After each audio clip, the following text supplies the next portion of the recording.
ጾም በራሱ ምንድነው ነው? ጾም ምንድነው? ጾም እንደምታውቁት መከልከል ማለት ነው።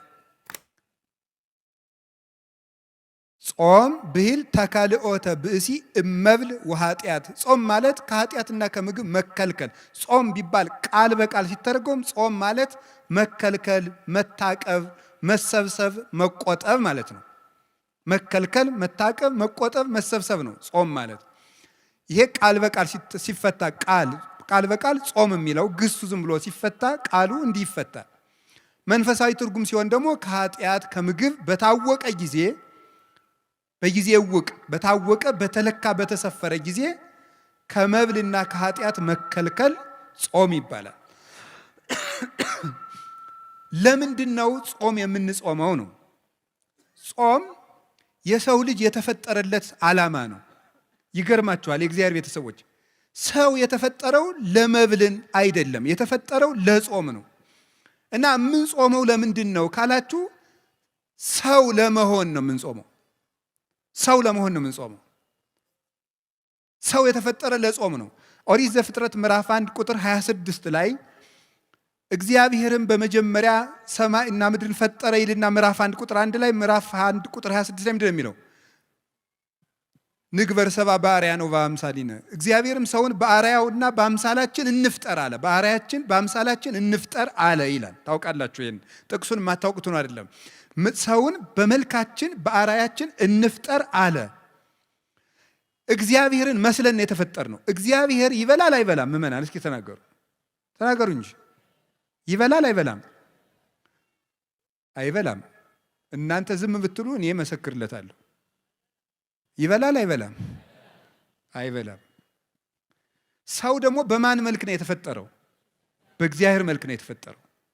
ስለዚህ እግዚአብሔር አትብሉ የሚለን እግዚአብሔር እንደዚህ ብሎ እንደ ክፉ ዳኛ እንዲያርግ ብሎ አለቅነቱን ለማሳወቅ አምላክነቱን ለማሳወቅ እኛን መግዛቱን ለማሳወቅ አይደለም እንደዚያ የሚለን። እንደዚያ የሚለን ሰው በእግዚአብሔር አምሳል ስለተፈጠረ እግዚአብሔር ደግሞ የማይበላ የማይጠጣ ዘላለማዊ ሕያው ከምግብ ውጭ የሆነ በዘላለማዊ ባህሪ የሚኖር ስለሆነ ያንን በሱታፊ አምላክ በጸጋ እሱ በባህሪው ሕያው የሆነበትን መልክ ለኛ ስለሰጠን እግዚአብሔር በክብሩ የማይበላ እንደሆነ የሰው ልጅ ሲጾም የእግዚአብሔርን ክብር ይሳተፋል እና ምን ይሆናል? የሰው ክብሩ እግዚአብሔርን መምሰል ነው። አለመብላት እግዚአብሔርን መምሰል ነው። እግዚአብሔር አይበላም፣ እግዚአብሔር አይጠጣም። እግዚአብሔርን ሰው በእግዚአብሔር ማምሳል ነው የተፈጠረ ሲባል እግዚአብሔርን መምሰል ማለት ፍቹ ይሄ ብቻ ነው አላልኩም። በጣም ብዙ ትርጉም ያለው ሊቃውንቱ ያመሰጠሩበት እነ ቅዱስ ጎርጎርዮስ ዘንዚናዙ፣ እነ ቅዱስ ጎርጎርዮስ ዘኑሲስ ሊቃውንት አባቶች በሙሉ የተራቀቁበት ሐሳብ ነው። ሰው በእግዚአብሔር አምሳል ተፈጠረ። ሌላ ብዙ ትርጉም አለው። በጊዜው ከሌሎች መምህራንም ትማሩታላችሁ፣ ታነቡታላችሁ። እያልኩ ያለሁት ሰው በእግዚአብሔር አምሳል ተፈጠረ ሲባል አንዱ እግዚአብሔር አይበላም አይጠጣም። ሰው ሲጾም እግዚአብሔርን ይመስላል። ስለዚህ መጾም እግዚአብሔርን የሚያስመስል የሰው ልጅ ክብር ነው ማለት ነው። ሰው ጾምን እየሻረ መብላት ሲጀምር እግዚአብሔርን መምሰሉን ነው እየተው የሚመጣው። አያችሁ እንዴት መዋረድ እንደሆነ። አለመብላት አለመጾም እግዚአብሔርን ከምንመስልበት መልክ ዝቅ ማለት ነው። ከዚህ በላይ ደግሞ ውርደት የለም። እግዚአብሔርን ከመምሰል በላይ ውርደት እግዚአብሔር የሰጠን የመጨረሻ ክብር ነው። ይገርማችኋል፣ መጨረሻ ላይ እኮ ከሞት ተለይተን ተነስተን የማንበላን የምንሆነው። ስንበላ ኑረን እንኳን ወደ አለመብላት ነው የምንሄደው። ስለዚህ ጾም መጀመሪያ እግዚአብሔርን መስለን የተፈጠርንበት ዓላማ ነው። መጨረሻ ላይም ጥቂት እየጾምን ጾሙን እየጨመርን መሀል ላይ ምግብ እየበላን እንቆይና መጨረሻ ላይ ወደማንበላበት እግዚአብሔርን ወደምንመስልበት መልክ እንሄዳለን። በሰማይ እያወስቡ ወይትዋሰቡ አላ ከመ መላእክት እግዚአብሔር ይነብሩ። በሰማይ አይበሉም አይጠጡም አያገቡም አይጋቡም፣ እንደ ሰማይ መላእክት ይኖራሉ። ምግብ ያልፍና አለመመገብ ይቀጥላል። የሚመገበው ባህሪያችን ይታደስና ባለመመገብ ኃይል መኖር ይጀምራል። ስለዚህ ልብ በሉ፣ መጀመሪያም የተፈጠርንበት መልካችን ነው፣ መጨረሻ የምንገባበት መልካችን ምግብን ትቶ መኖር ነው። እስመ ከርስ ለመብል ወመብልኒ ለከርስ ወእግዚአብሔር ይስዕሮሙ ለክልኤሆሙ። መብል ለሆድ ነው፣ መብል ለሆድ ነው፣ ሆድም ለመብል ነው። እግዚአብሔር ሁሉንም ያሳልፋቸዋል። ባለመኖር ባለማለፍ የሚኖረው ጾም ነው። እግዚአብሔርን ያስመስላል፣ መላእክትን ያስመስላል። መላእክት አይበሉም አይጠጡም። ሰው የሰማይ መላእክት ባልንጀራ ነው። መላእክትን የሚያስመስለን ህይወት አለመብላትም።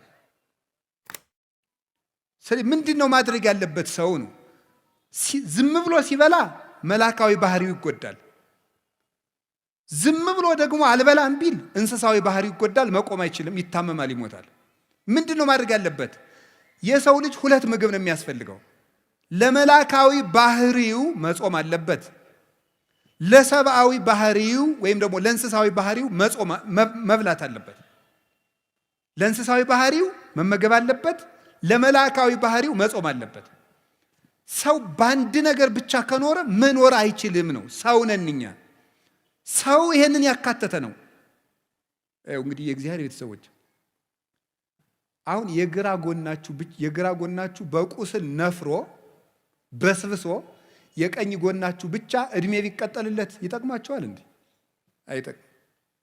እና ዝም ብሎ ሳይጾሙ መብላት ማለት ሰው አለመሆን ነው። እንዲያው መጽደቁን ተውት፣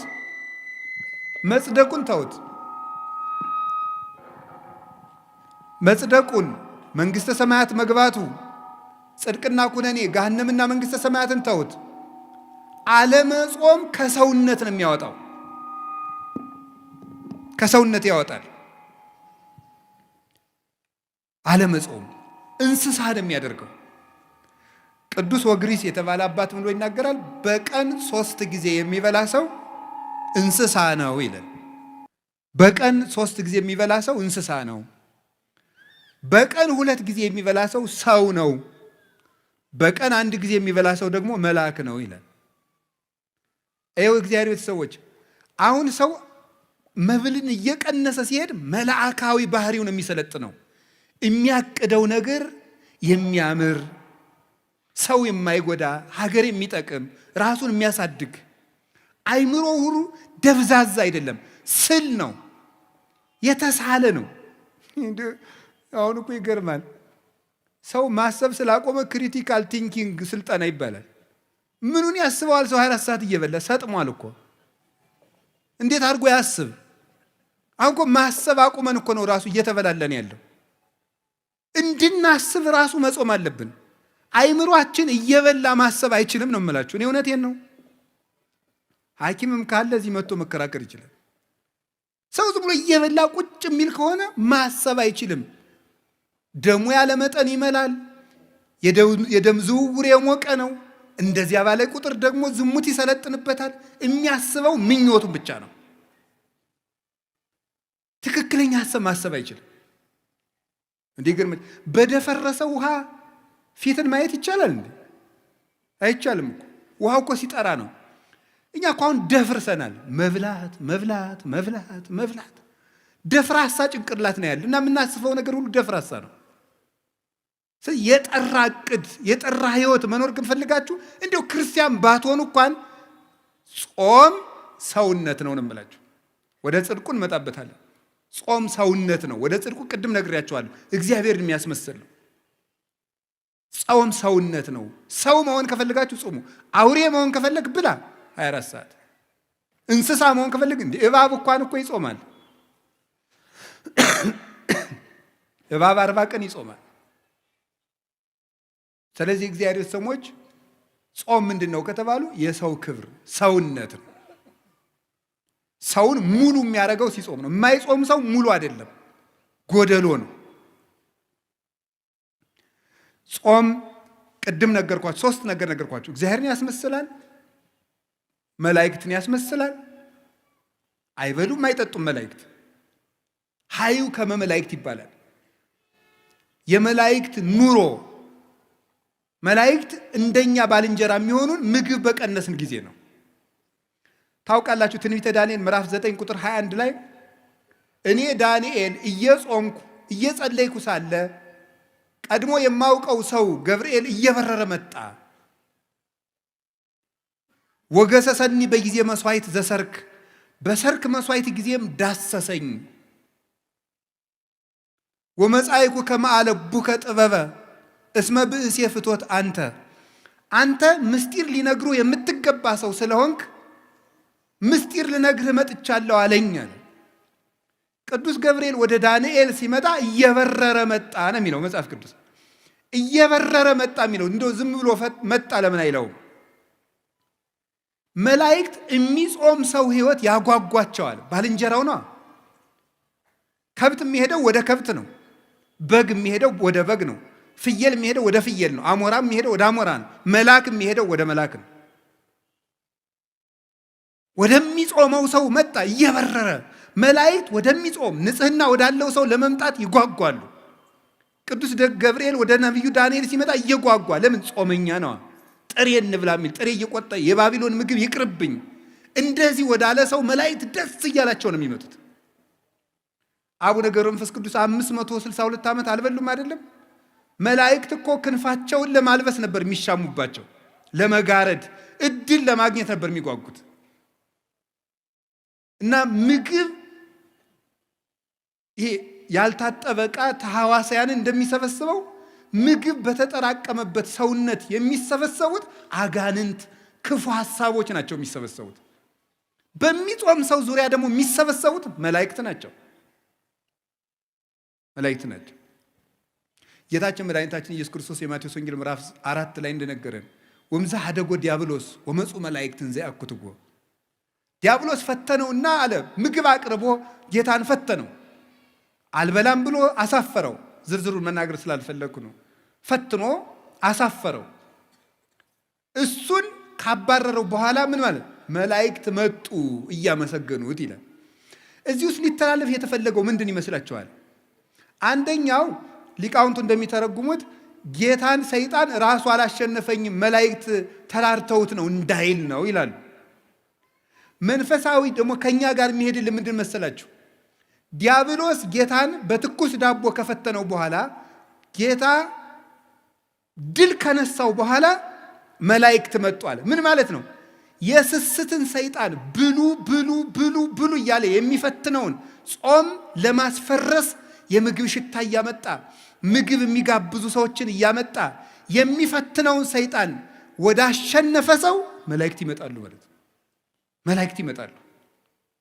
ጌታ ያንን ዳቦ ድንጋዩን ዳቦ አድርገህ ብላ ብሎት እሱን ሰው በእንጀራ ብቻ አይኖርም ብሎ ካሳፈረው በኋላ ነው መላእክት የመጡት። ስስትን ካሸነፋችሁ መላእክት ወደ እናንተ ይመጣሉ ለማለት ነው። የስስት ሰይጣን የሚባል አለ። የስስት ሰይጣን የሚባለው ብሉ ብሉ የሚልና በጾም ጊዜ የምግብ ሽታ የሚያመጣ ነው። ይገርማችኋል። ጾም ሸቷችሁ የማያውቀው ሻይ ጧት ነው የሚሸታችሁ። የጾም ዕለት ማለት ታይቶ የማይታወቅ ጓደኛ የዚህ ያለት ምሳ እንብላ እያለ ሊመጣ ይችላል። ይህን የሚያመጣው የስስት ሰይጣን ነው። በሰዓቱ ቢቀርብልን የማንበለውን ያደረ ወጥ ማልዳ እንድንበላው ያደርጋል። እንዲህ የሚያደርግ ማን ነው? የስስት ሰይጣን ነው። ለዚህ ነው መጽሐፈ መነኮሳት ምግብ አትርፈህ ከበዓትህ እንዳታሳድር የሚለው። የስስት ሰይጣን ማለዳ ብላው ብላው ሊያሰኝህ ይችላል። ማስጎምጀት ነው። በቃ ማጓጓት፣ ታንቄ ልሙት የሚያስብል ብሉ ብሉ ብሉ። እንደው ምግቡን ጨርሶ ሲጨርስ ንጉሠ ነገሥትነት የሚሾም የሚያስመስል የሚያጓጓ ሰይጣን አለ። ያንን ካሸንፋችሁ የመላእክት ዘመዶች ትሆናላችሁ። ከዚያሳ ዳንኤል ጾመ፣ ቅዱስ ገብርኤል መጣ። ምን አለ? ዳሰሰኝ ከንፈሬን አለ። ምን አደረገ? ጥበብ ገለጸልኝ። የ490 ዓመት ማህተም ተረጎመለት። ትንቢት ተረጎመለት። ምስጢር ነገረው። ልብ ሰጠው። አሁን ልብ ያጣነው ጾም ትተን ዳንኤል ጾመና ነቢዩ ምንድን ያለው? ቅዱስ ገብርኤል ለዳንኤል ምንድን ያለው? መጻይኩ ከማለቡከ ወዜኑ ከጥበበ፣ ጥበብ ልነግርህ፣ ልብ ልሰጥህ፣ ማስተዋል ልነግርህ መጥቻለሁ። አሁን የምንዘነጋ መጽሐፍ እየተመለከትን እንቅልፋችን የሚመጣ ማስተዋል የማንችል የተሰበክነው ስብከት እዚሁ እንደ ቆሎ ረግፎ የሚቀር እቤታችን አንጠልጥለነው እንዳንኤል የሚያደርግ ምንድን ነው? ስለማንጾም ነው። ስንፍና፣ እንቅልፋምነት የምን ውጤት ነው? ያለ መጾም ውጤቱ። እንግዲህ መጾም ሰውን እግዚአብሔርን ያስመስላል። መጾም ሰውን ሰው ያደርገዋል። መጾም ሰውን መልአክ ያደርገዋል። መጾም ሰውን የመላእክት ጓደኛ ያደርገዋል፣ ባልንጀራ ያደርገዋል፣ ያዛምደዋል። መላእክት ደስ እያላቸው ይመጣሉ ወደሚጾም ሰው። ጌታ ምንድን ነው ያለው? ክፉ ሰይጣን ያለ ጾም አይወጣም አይደል ያለው? ስለ እግዚአብሔር ሰዎች መልአክ መሆን ከፈለጋችሁ፣ የመላእክት ዘመድ መሆን ከፈለጋችሁ፣ እግዚአብሔር መምሰል ከፈለጋችሁ ጾሙ። የነቢያት ጾም ደግሞ አባቶቻችን በረከት ተቀብለውበታል። አንደኛ ተመልከቱት፣ የነቢያት ጾም የሚጀምረው ከሙሴ ነው። ሙሴ 40 ቀን ጾሟል። 40 ቀን ሲጾም ምንድን ነው ያደረገው? ሲጾም 40 ቀን እየጾመ ከእግዚአብሔር ጋር ቃል በቃል ተነጋገረ ይላል። 570 ጊዜ ጾም ከእግዚአብሔር ጋር የመነጋገር ባለሟልነት የሚያሰጥ ነው። እግዚአብሔርን ማነጋገር ደግሞ ቀላል ነገር ይመስላችኋል እንዴ? አንድ ትልቅ ሰው እንኳን ሊያነጋግራችሁ ቀጠሮ ሲይዝላችሁ እንዴት ነው ደስ የሚላችሁ? እግዚአብሔርን ቃል በቃል እንደ ጓደኛ 570 ቃላትን እንዲነጋገር ያደረገው ምንድን ነው? ጾም። ጾም ምን ይጠቅማል ብትሉ፣ ይሄ የነቢያት ጾም፣ አሁን ህዳር ጾም የምንለው የምንጾመው ከእግዚአብሔር ጋር የሚያነጋግር ጾም ነው። እንግዲያው ከእግዚአብሔር ጋር መነጋገር የሚፈልግ ይጾም። ከሰይጣንና ከስጋው ጋር መነጋገር የሚፈልግ ደግሞ ይብላል። ምርጫው እናንተ ነው። ሙሴ ይሄንን ጾም ጾሞ እግዚአብሔርን አነጋገረ። ከዚህ በላይ እድልስ አለ ወይ ነው? እግዚአብሔርን ከማነጋገር በላይ ምን እድል አለ? እግዚአብሔርን ለማነጋገር 100 ዓመትስ ብንራብ፣ እግዚአብሔርን ማነጋገር እኮ የነፍስ ጥጋብ እኮ ነው። እግዚአብሔርን ማየት፣ እሱን መስማት። አጸም ዘይነብበኒ እግዚአብሔር አምላኬ እስመ ውእቱ ይነብብ ሰላም ለሕዝቡ። እግዚአብሔር ንግግሩ ሰላም ነው፣ ልብን የሚያረጋጋ። የእግዚአብሔር ንግግር የሞት ማሰሪያን የሚቆርጥ ነው። ተራራን የሚያንቀጠቅጥ፣ ባህሩን የሚከፍል፣ አናብስትን የሚለጉም፣ እሳትን ጸጥ የሚያደርግ፣ መቃብርን ሳይከፈት ሙት የሚቀሰቅስ ነው። ጌታችን ኢየሱስ ክርስቶስ አልዓዛርን የቀሰቀሰው በቃሉ ነው። እግዚአብሔርን መስማት ትልቅ ነገር ነው። እንግዲህ እግዚአብሔርን መስማት ከፈለጋችሁ ጾሙ እስከ 9 ሰዓት። ሰዓቱ ይቀነስልን። መብራት ኃይል ልትከፍሉ ስንት ሰዓት ነው ወረፋ የምትይዙት? ይቀነስ በሉና እስቲ ይቀንስላችኋል። አይ ወረፋው ረዝሟል ብላችሁ እስኪ ኑ። አይ ወረፋው በዛ አልከፍልም ብትሉ ምን ይሆናል? እኔ አላውቅም የሚሆነውን ከተማ ስለማልኖር። ሳስበው ግን የሚሳካ አይመስለኝም። ወረፋው ረዝሟል እስቲ ይቀነስ። ወደ ነው ምን ይደረጋል? ኑሮ አይደል እያላችሁ ነው የምትሰለፉ። እና ይሄም ኑሮ ነው። እንግዲያም ኑሮ ነው። እስከ 9 ሰዓት ሰልፍ በሉ እግዚአብሔርን ለማግኘት። እንዲያው ለምን ቀኑ ሙሉ አንራብ? አሁን ሸክም አይደለም፣ እግዚአብሔር ሸክም እያከበደብን። አሁን ብዙ ሰው የሚመስለው ከኢትዮጵያ ኦርቶዶክስ ተዋሕዶ ቤተክርስቲያን ውጭ የሆነ ሰው የሚያስበው ምንድን ነው? ኦርቶዶክስ ሸክም እየጫነ የለም፣ ሸክም እያቀለለችልን ነው። እግዚአብሔርን ምሰል ተው። መብላት እንስሳዊነት ነው። ስትጾም እግዚአብሔር ነው የምትመስለው። ከፍ የምታደርግ ቤተክርስቲያን እኮ ናት። እንስሳ ከመምሰል መልአክ ወደ መምሰል፣ እግዚአብሔርን ወደ መምሰል ማሳደግ እኮ ነው። ሰውነትን ከፍ ማድረግ ነው። የሰው ልጅን ባህሪ የሚያከብር ነገር እኮ ነው ይሄ። እዚህ የእግዚአብሔር ቤተሰቦች ከፍጥረት ሁሉ የከበረ ማን ነው? ሰው በሉ። ከሰውና ከጅብ በሆድ ማን ይበልጣል? ምን አለ? ጅብ በሉ። እሺ ችግር የለም በሉ። ማን ይበልጣል? ጅብ አይደል? ግን ትልቁ ፍጥረት ማን ነው? በሆድ የሚበልጥ ማን ነው?